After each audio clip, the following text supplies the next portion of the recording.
What's up, Rivalers? Today we're going to be talking about how Marvel has done something never done before with this game. The graphics of a game are the very first thing you notice about it, and that first impression is going to make or break your game for the vast majority of potential players. Sometimes I'll scroll through YouTube looking for new little indie games to play, and there's just so many of them that I only give each game a second or two to sell me on them. And I'll be honest, that's not fair, but it's just how my mind works. If a game has a certain flair to its aesthetics, that's the game I'm going to give a few more seconds to win me over. And I've ended up playing and loving the gameplay of so many of those games, but that initial chance I gave it was because of how it looks on the surface level. So let's talk about Marvel Rivals graphics, and more importantly, its art style. This game has a beautiful style that blends together video games and comic books like never before. And this art style is present everywhere, from its characters, to its visual effects, to its maps. It is this consistently gorgeous, almost water-painted look. The character designs are instantly recognizable. Like, I can show you a picture of Storm, and sure, you know who Storm is, but then I show you this picture of Storm, and it is immediately obvious that this is Storm from Marvel Rivals.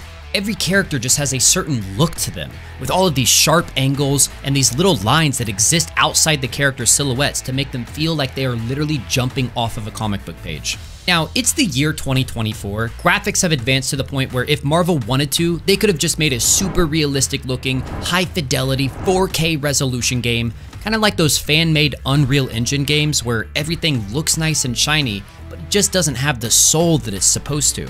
No hate to those projects, by the way, they're impressive in their own right, but when I play a superhero game, I want it to look and feel like a superhero game. I want big bright colors, I want over-the-top effects. I mean, look at this explosion. They could have just made this a generic fiery explosion, but instead it's got all this sick electricity coming off of it. It looks like something you would see in a cartoon. The characters in Marvel Rivals have costumes that are instantly recognizable, but just different enough to seem like they're from the Rivals universe. Spider-Man has his iconic red and blue, but Spider-Man in Rivals has an almost armored look to it. It works really well here, and it reminds me of art by Kenneth Rocafort. This artist has always had a really unique way of drawing skin-tight suits to give them that angular, armored look. And hey, he's also drawn comics for Marvel, so who knows? I wouldn't be surprised if they worked with him on this game. The game just has such a unique visual flair to it. And on top of the gorgeous art style, there are just so many little artistic flourishes. Like when Loki bangs his staff down and does this victory pose, the flash of lightning has this sick effect where we get these little dots on the shadow of the character. Now this is ripped straight out of the comics. Those are called Ben Dave dots.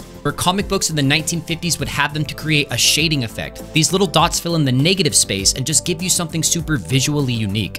And Marvel did not have to go this hard. This is a blink and you miss it moment. It lasts like less than a second, and it's these little flourishes that really make this game stand out graphically.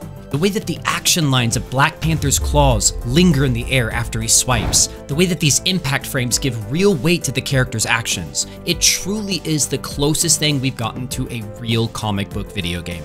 It reminds me of the first time I saw Into the Spider-Verse, and I just remember thinking that I've never seen something that looks quite like this before. It really stands out. So that's our video for today. I'm really happy with how this game looks graphically. Make sure you guys are subscribed to the channel because as we move closer to our May 10th alpha test, we're going to be putting out lots of content on this beautiful, crazy game. Until the next video, see you there, Rivalers.